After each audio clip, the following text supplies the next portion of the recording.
श्री कृष्ण गोविंद हरे मुरारी, हे नाथ नारायण वासुदेवा।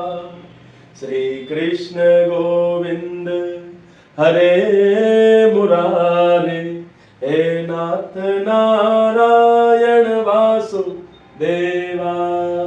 जय श्री कृष्ण, राधे राधे, हर हर महादेव महादेव, शंभो शंभो। स्वागत है आप सभी का हमारी चैनल ओम धर्म दर्शन पे। तो आइए आज बात करते हैं जीवन की वो सत्य हकीकत पर कि जिस हकीकत को जानने के बाद में आप सभी कहेंगे कि बात पते की है।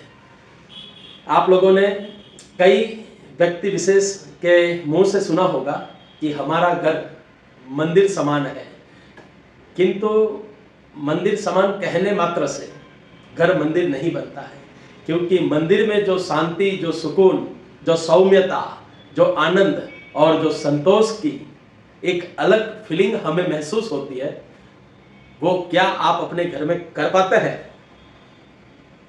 कई लोगों का जवाब होगा नहीं। इसका कारण क्या है? घर भी मंदिर बन सकता है, घर में भी हमारे वही आराध्य, जो मंदिर में हम जिनकी पूजा करते हैं वही आराध्य बसते हैं, किंतु फिर भी घर में सुकून नहीं, घर में शांति नहीं, घर में संतोष नहीं। क्योंकि घर में रहने वाले सभी सदस्य को उन आराध्य के समान अपने स्वभाव को ढालना होगा, तभी आपका घर एक मंदिर के रूप में आपके सामने साबित हो जाएगा। और ये सत्य बात है। जिन जिन लोगों ने हमारी इस बात को माना है और समझा है या अपने जीवन में कुछ भी परिवर्तन किया है, तो मैं ये वचन देता हूँ, जरूर से आपके घर में आपको वो अलग अनुभूति होगी, जो अनुभूति आप किसी भी बड़े मंदिर में या किसी भी बड़े प्रांगण में, यानी कि दैविक प्रांगण में आप अनुभव करते हो। अब घर को मंदिर कैसे बनाया जाए, तो इसके ऊपर हम बात करते हैं। घर मंदिर बनाने के लिए सबसे पहला जो स्टेप है, वो स्टेप है घर के सबसे बड़े बुजुर्ग व्यक्तियों का मान, सम्मान और रिस्पेक्ट आज से ही बढ़ा दीजिए। क्योंकि जहां पर, जिस घर में बड़े बुजुर्ग हंसते मुस्कुराते और खिलखिलाते हुए आनंद पूर्वक अपनी संतानों की ओर देखकर आशीष देते हैं ना, उस घर में स्वयं तीन लोक के देवी देव विराजमान हो जाते हैं। और भगवान ने तो स्पष्ट शब्दों में कहा है कि माता पिता देवो भव, मातृ देवो भव, पितृ देवो भव।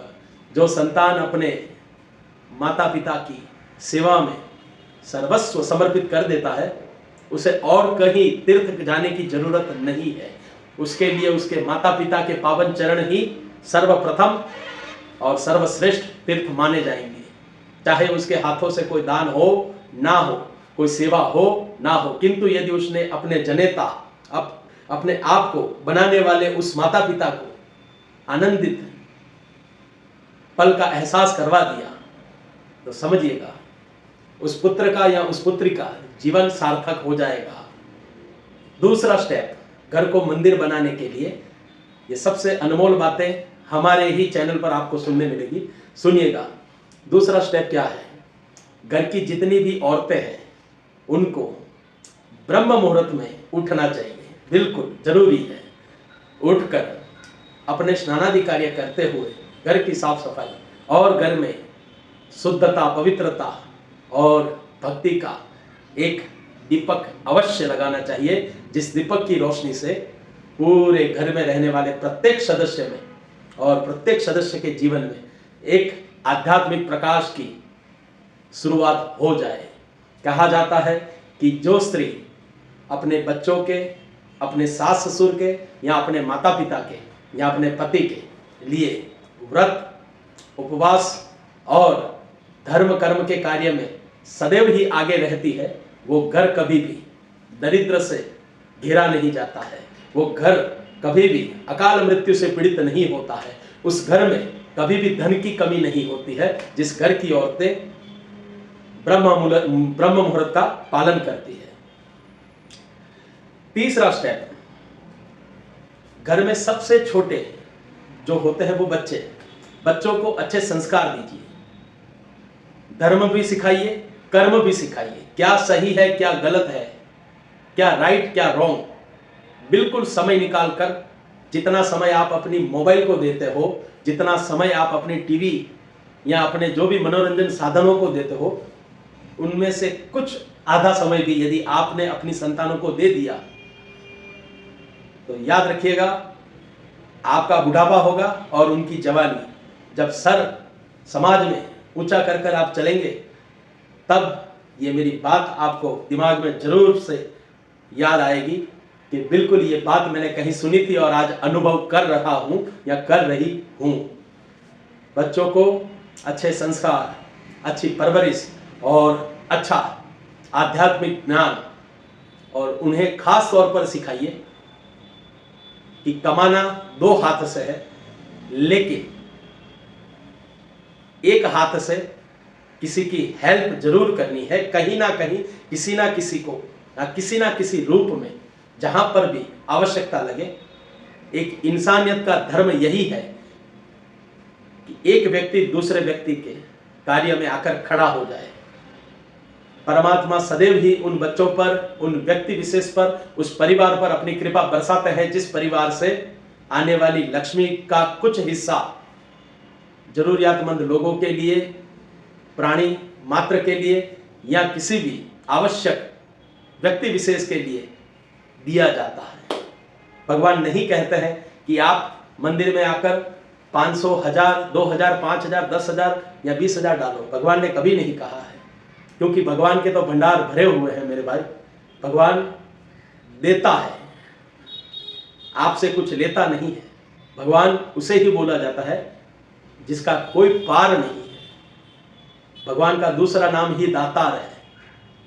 तो जरूर से कहता हूं, ये 3 स्टेप, और चौथा स्टेप क्या है?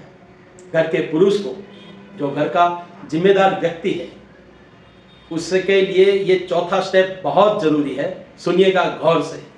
अपने घर में रहने वाली सभी माता बहनों का आदर करें, उनकी बात सुने।